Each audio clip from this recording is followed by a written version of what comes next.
Mira, sí, hay discusiones respecto de esta situación, pero estamos supeditados a una discusión nacional que es la que generó estos inconvenientes tarifarios, en donde el valor de la tarifa se incrementó en un 1034%, lo cual, digamos, es lo que está afectando hoy a la región y fue lo que se expresó ayer dentro del recinto del Congreso. Bueno, estamos a la expectativa de eso y bueno, la ley se aprobó en diputado, ahora pasa a Cámara Alta, senadores y bueno, después veremos qué pasa con esa ley y si se veta o no se veta, ¿no? Bien, bien, bien, bien. En este aspecto, ¿cuál es tu sensación? ¿Cuál es el análisis que vos hacés? Más que nada también de la parte sindical que estás dentro y conocés mejor que nadie el sentimiento y la problemática que está atravesando el trabajador y la trabajadora. Digo, ¿cuál es tu sensación respecto de todo lo que está pasando? Y la preocupación es a diario respecto de todo lo que son los incrementos de tarifas. O sea, hoy lo vive cada uno de los trabajadores del ámbito nuestro, que son trabajadores de empleos regulares, en donde los sueldos que se han logrado apenas sobrepasan los valores esenciales para vivir y semejantes incrementos le producen una variación, o sea, en algunos casos llegan hasta el 15 o el 20% de su ingreso nada más que la tarifa de luz. O sea que es una preocupación sindical también, para lo cual ayer CGT dio una postura muy fuerte respecto de que en el caso de que esto se vetara generaría un paro nacional, como lo mismo la presencia el día la presencia en la calle para el día de la discusión en el Senado cuando se trata esta ley. Lo cual lo que se intenta es hacer percibir en este caso a los senadores, que la sensación que vive la sociedad y los trabajadores fundamentalmente en el aumento de todas estas tarifas, porque también el gas ha tenido un incremento muy importante, la luz, el transporte y bueno, con la variación del dólar, los combustibles, ya que muchas cuestiones están sujetas al valor del combustible también. Así que esto es una situación complicada, muy sensible, en la cual digamos, está habiendo pronunciamiento de los distintos sectores que preocupan la realidad de la diaria y del hogar de cada una de las personas, ¿no? Guillermo, buen día en principio, Buen día. gracias por visitarnos. Luego de la movilización del 18, miércoles 18 creo que fue, se dio a conocer, o en el mismo transcurso de esa movilización popular acá en la ciudad, se dio a conocer un par de proyectos que movilizó el bloque del Frente para la Victoria, respecto de elevar de alguna manera a otros consejos deliberantes, la legislatura provincial y nacional, la necesidad de revisar esta cuestión y poner en orden, digamos, a una cuestión de mayor sentido común, la implementación de tarifas que tengan que ver con una razonabilidad. ¿Qué suerte tuvieron esas iniciativas? ¿Qué es lo que se ha avanzado respecto de esa cuestión? Bueno, lo que se intentó en aquel momento es, desde el bloque, generar un proyecto de comunicación, a su vez que sea elevado a los distintos diputados y senadores que nos representan en el Congreso y en el Senado de la Nación, justamente promoviendo esa inquietud y en consonancia con varios bloques de los distintos consejos deliberantes de la provincia, que también lo hicieron de otras provincias. Región Centro, la mayoría de los bloques del Frente para la Victoria generaron propuestas de comunicación digamos, en consonancia con este incremento, lo cual, digamos, creemos que tuvo ayer su reconocimiento, visto los discursos que se dieron y escuchando a algunos diputados que nos representan dentro del recinto, ¿no? Creo que ese fue el sentido, fue lo que se leyó en ese momento por parte de la CGT, cuál era el proyecto de bloque, y que fue lo que se invitó al resto de algunos consejos de la provincia, otros ya lo habían emitido, y invitar a ese acompañamiento, entendiendo la preocupación por el alza de las tarifas, ¿no es cierto?, que es lo que estamos hablando. Indudablemente la sesión de anoche, que terminó con la aprobación del proyecto de la oposición, porque no podemos decir minoría, toda vez que hubo una importante diferencia, 42 votos, tuvo, digamos, una inmediata repercusión en el orden político, porque al mismo tiempo el gobierno, pidiendo un auxilio extraordinario al Fondo Monetario Internacional, muestra de alguna manera una debilidad estructural en el orden político, que en términos todavía de una escalada de precios que no puede considerarse aún una hiperinflación, nos ponen en momentos críticos, ¿no?, desde el punto de vista político. ¿Qué es lo que se conversa en el orden? Sabemos que el gobernador ha llamado a intendentes, concejales, representantes sindicales, sería un cónclave, supongo yo, en las próximas horas. ¿Qué es lo que se conversa, digamos, puertas adentro? Porque mantener el orden democrático es lo primero que tenemos que entender los argentinos, y que esta lucha política está dimensionada no en términos partidarios, sino en términos de supervivencia del país.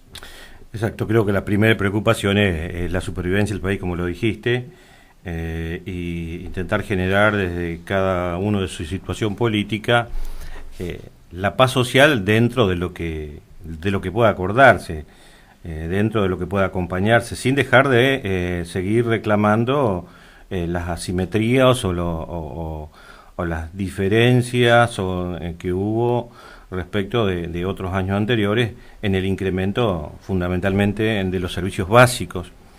Es cierto, el día sábado asistiremos a un encuentro en la ciudad de Paraná, los concejales y viceintendentes, en el cual va a estar el gobernador, y en la cual se tratará el tema.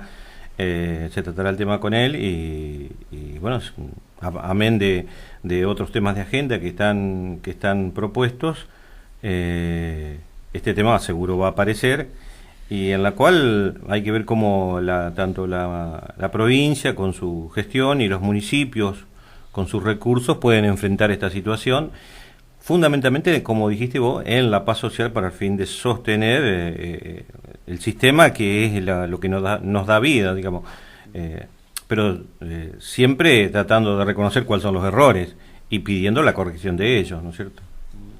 Uno entiende que la crisis que estamos atravesando, si bien lo que más se habla, lo que más está en agenda tiene que ver con la economía, con los tarifazos, con los aumentos, con la pérdida del poder adquisitivo, con las luchas paritarias y salariales que no alcanzan realmente, devaluaciones y tanta otra cosa. Pero también hay una crisis que estamos atravesando que tiene que ver con lo social, que tiene que ver con lo institucional, que tiene que ver incluso con las representatividades a la hora de elegir a los gobernantes. Está pasando en todos los partidos políticos, y el PJ no es inmune a esta realidad. ¿Cómo lo vivís vos, teniendo en cuenta tu participación activa dentro del Partido Justicialista de Concepción del Uruguay? Bien, es cierto esa crisis de representación. Creo que de la derrota nunca se sale bien, lo cual nos ha generado una anarquía dentro de lo que es el mismo movimiento, y en el cual desesperadamente estamos buscando a alguien que nos conduzca. Esa es la visión que tenemos, y justo en esta búsqueda nos encontramos con una situación de crisis en la cual no aparecemos aún como opción. Yo creo que hay una necesidad de replantearnos conceptos, de replantearnos de autocríticas por parte de dirigentes que pasaron y por parte de los dirigentes que vienen, a fin de cómo enfrentamos como partido esta situación y cómo somos opción para el 2019 y si lo podemos ser.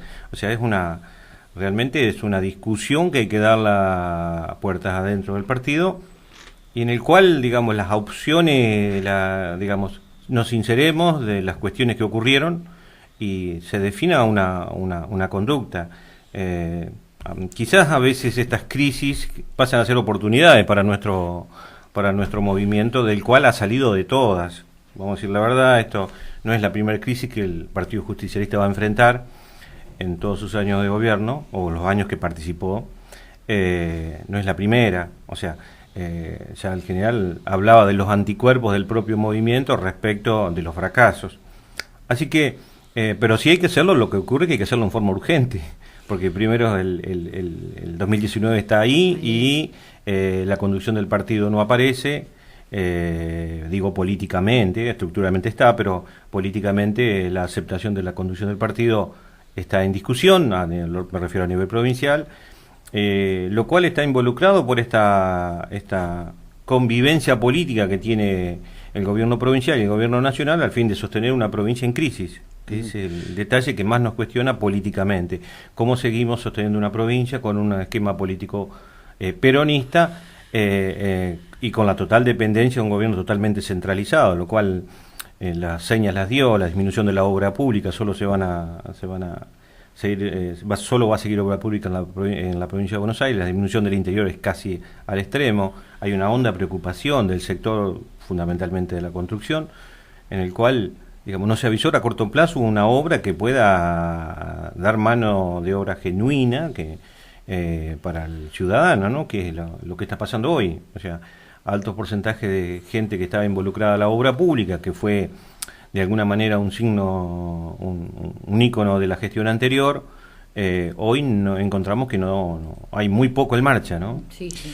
Me preguntaba, teniendo en cuenta cómo una cosa tiene que ver con la otra, ¿no? Porque es evidente que el anuncio de que no vamos a tomar más deuda que hizo a fin de la semana pasada el ministro de la deuda, precisamente, el Toto Caputo, y digo Toto porque lo dijo así el ministro de Economía, Duhovne, ¿no? Era la convicción de que ya no había más quien nos prestara plata afuera, entonces no vamos a tomar más deuda afuera, porque no nos prestan. Consecuentemente, se anuncia un presunto acuerdo que finalmente después se descubrió que no existía todavía, y eso fue a mediados de esta semana, a principios de esta semana, con el Fondo Monetario Internacional. Salió el ministro ahí a la disparada, pero en esa tarea del anuncio una reducción de la obra pública en 30.000 millones de pesos, que es lo que se va a pedir afuera.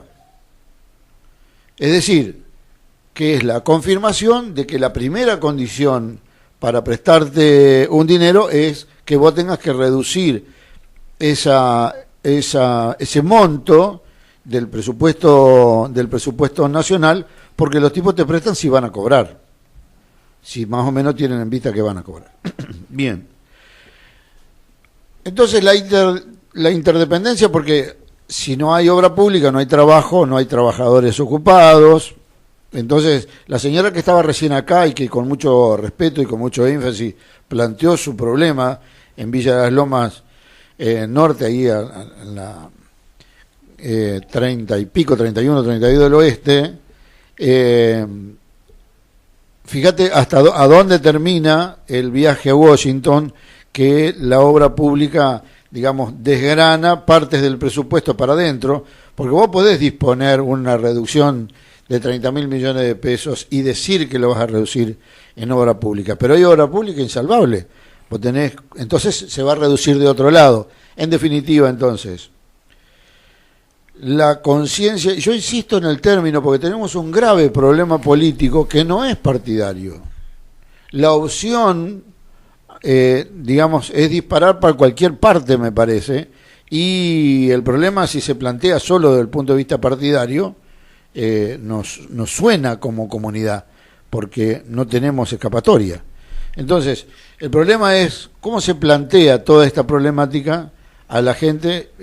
Vos dijiste bien, hay una suerte de reclamo al Partido Justicialista a nivel provincial que no toma conciencia de su papel, y el gobernador ahora cita a los principales jugadores políticos, a los que están más cerca de la población. ¿Cómo se va a plantear esto? ¿Cómo se plantea esta cuestión, más allá de una conducción partidaria, pero también una conducción de gobierno? Es difícil. Desde la gestión, el intendente hace el mayor de los esfuerzos en lo que es la parte de obra pública, está asumiendo un montón de obras, las cuales justamente la obra pública es la más costosa, hablando con la señora recién ahí en la puerta cuando ingresaba, que me planteaba la problemática de Villa Las Lomas Norte en ese lugar, y de acuerdo a lo que charlamos dentro de la mesa del Consejo con los asesores de obra pública, es la solución integral es una obra millonaria, la cual hoy la municipalidad está pero muy lejos de alcanzar a realizarla, pero muy lejos. Y los paliativos son paliativos, o sea, resuelven el problema de un vecino, pero quizás perjudican a otro, y si eso no se estudia estructuralmente, genera quizás en algunos casos mayores inconvenientes que soluciones, o le soluciona a uno y perjudica a 10. Esa cuestión en un lugar en donde la ciudad se ha disparado hacia ese sector, porque es el sector que más ha avanzado. Hay que tener en cuenta que nosotros somos la primera ciudad que ha traspasado la autopista, la primera ciudad de la costa del Uruguay, lo cual nos indica que se ha hecho una ciudad chorizo, como quien dice, está orientada de este a oeste en desproporción con respecto al norte y sur, y lo cual también eso dificulta planificar la ciudad, llevar los servicios, y todo lo que se haga es muy costoso, y como te dije, la municipalidad, dentro de los recursos con los que cuenta y los acuerdos que ha podido formalizar con provincia, exceptuando 2 casos que son el Hábitat y la Defensa Norte, el resto, que también hay fuerte intervención municipal y provincial, el resto de las obras las enfrenta con los recursos que tiene, y son recursos de los ciudadanos que a veces el gobierno municipal prioriza un sector en otro en función de las dificultades que tiene cada sector, y a veces los reclamos, por supuesto, aparecen como no igualitarios para un barrio o para otro, pero lo que se intenta es tratar de, como te dije, priorizar los grandes inconvenientes que arrastra la obra pública, y en función de eso se dirige, ¿no es cierto? Ahora, es una cuestión, como decías vos, es una cuestión netamente de concepción política, El gobierno anterior, digamos, hizo infinidades de obras públicas, en la cual el concepto de la justicia social estaba en el bienestar, en el bienestar de la gente, y fundamentalmente en la accesibilidad.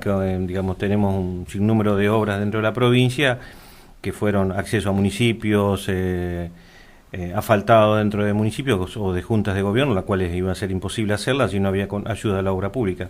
Hoy eso desapareció y es un concepto de este gobierno. Bueno, me refiero al gobierno nacional, que es el que brinda el apoyo para estas obras. También sí, aparte la dependencia que tiene la provincia y por ende los municipios de la coparticipación nacional, ¿no? Por supuesto que siempre fue un elemento político. Claro, exactamente. Y vos tocaste un tema importante que es la cuestión social. Esta buena vecina que se acercó a la radio sin saber que se iba a encontrar contigo, es decir, que no hubo una especulación en ese sentido, plantea un tema de obra pública, pero en realidad estamos teniendo problemas sociales bastante serios, incluso reconocido por el propio intendente y su secretario de Acción Social, ¿no? Sí, ese caso justamente no me lo comentó, me comentó el tema del anegamiento de la calle de ella. El tema social no, es un tema que yo te planteo a vos, como además de todo esto, digamos, cómo se presenta la cuestión social. La cuestión social está muy complicada, uno lo ve a diario, o sea, basta que un domingo a la mañana recorra los bulevares donde están los contenedores saturados y ve familias tomando restos de los contenedores para poder reciclarlo. Eso se ve a diario, y a veces algunas familias con más vergüenza salen el sábado de la noche para que no los vean, y esto lo vemos, digamos, a las 11, a las 12 de la noche se puede ver que circulando por las plazoletas del 12 de octubre y del Boulevard de Alfonsín, del Mosconi, cómo la gente está revisando los contenedores. O sea, la cuestión social es evidente, que ha ido avanzando hacia un deterioro gradual, que también se lo puede plantear del ámbito escolar, se lo puede plantear desde el ámbito de desarrollo social, en el cual acuden diariamente al apoyo, y lo cual es preocupante, porque si hay algo que es un detonante ante cualquier crisis, son estas situaciones de hambre que hay y de desprotección, más cuando se aproxima un invierno, más cuando se aproxima una situación que se avisora como, digamos, hasta de mucha pobreza. Anita. No, simplemente esto, incluso lo dijo el intendente ya hace un tiempo, en materia de desarrollo social, la asistencia que se está brindando por parte del municipio es cada vez mayor porque las necesidades son cada vez mayores. Hablábamos hace poquito con René Serrano y con tantos dirigentes que tienen comedores solidarios y semanales, que cada vez crece más el número de familias que van en busca de un plato de comida para sus hijos y también para padres y madres. Digo, la realidad está ahí, está latente, es tangible. Sí, es el termómetro y es concreta. O sea, no podemos decir esto no es así porque es así. Uno que está en los clubes, que participa de instituciones, en el caso el Colegio Don Bosco, que tienen comedores, que acompañamos, el Zoom de la Higuera. Ayer estuvimos reunidos con la gente del Club Almagro, del Club Lanús, del Club Almagro y Lanús fundamentalmente, los cuales una de las razones de su existencia ha dejado de ser la deportiva y ha pasado a ser el alimentar y social, o sea, sí. Primero la contención social y después luego la nutrición, digamos, con acompañamiento casi voluntario, lo cual es una preocupación que lo tomamos, por supuesto, nos responsabilizamos de esa preocupación que nos manifiestan ellos, no digamos que podamos dar la solución, pero sí la gestión como concejales, en la cual ellos manifiestan la cantidad de chicos que van a su institución, que a veces son humildes. Caso San José no tiene, pero caso no tiene sede, pero el caso Almagro y el caso de Lanús, en donde asisten diariamente hasta más de 130 chicos a merendar, y en algunos casos ni siquiera participan del deporte, solo van por la merienda, o sea, y están contenidos ahí de alguna manera, digamos, intentando subsistir en función del acompañamiento que hace una institución dentro del barrio. Totalmente. O sea que eso también es un termómetro y es una realidad, que ese es el detalle que a veces no hay que dejar de ocultar. La realidad está, o sea, la pobreza está, la realidad, la gente en los contenedores está, la gente que con vergüenza a veces pide un bolsón de comida o dice, mirá, no tenemos para comer, o le manda a decir con alguien, mirá, tal persona no tiene para comer. O sea, son cuestiones que uno la está viviendo casi a diario y que son un termómetro de la sociedad. Guillermo, bueno, agradecerte mucho la visita que nos has dado esta mañana y preguntar si por ahí querés dar un mensaje en particular o hubo algún dato que no te hemos preguntado. Uno de los datos que nos da un vecino muy entendido en esta cuestión, que debe contabilizarse dentro del problema de distribución gasífera y de las tarifas, que el gobierno está ocultando una faltante en el olorizante del gas, y que a eso se deben las últimas explosiones que se han dado, porque no se ha registrado una pérdida de gas, porque no le ponen la cantidad de olorizante necesaria para que se advierte que hay una pérdida, porque hay que saber que el gas no tiene olor. Sí, el gas metano y olor. Entonces, él le otorga a las últimas explosiones por pérdida de gas a esa circunstancia. Digo que no nos pase acá, ¿no? Bueno, lo tomamos, la verdad que es un dato muy técnico y digamos, claro, y habla de una proporcionalidad que tiene que tener el fluido con ese material olorizante, la cual desconozco, por supuesto, que es un dato extremadamente técnico, y que por supuesto eso va a depender de algún ente que es el que controla la provisión de la provisión del gas o de las transportadoras. Gracias por la visita. No, por Muchas favor. Gracias. No, gracias. Guillermo González. Así es, el concejal del Frente para la Victoria, visitándonos en Radio Total.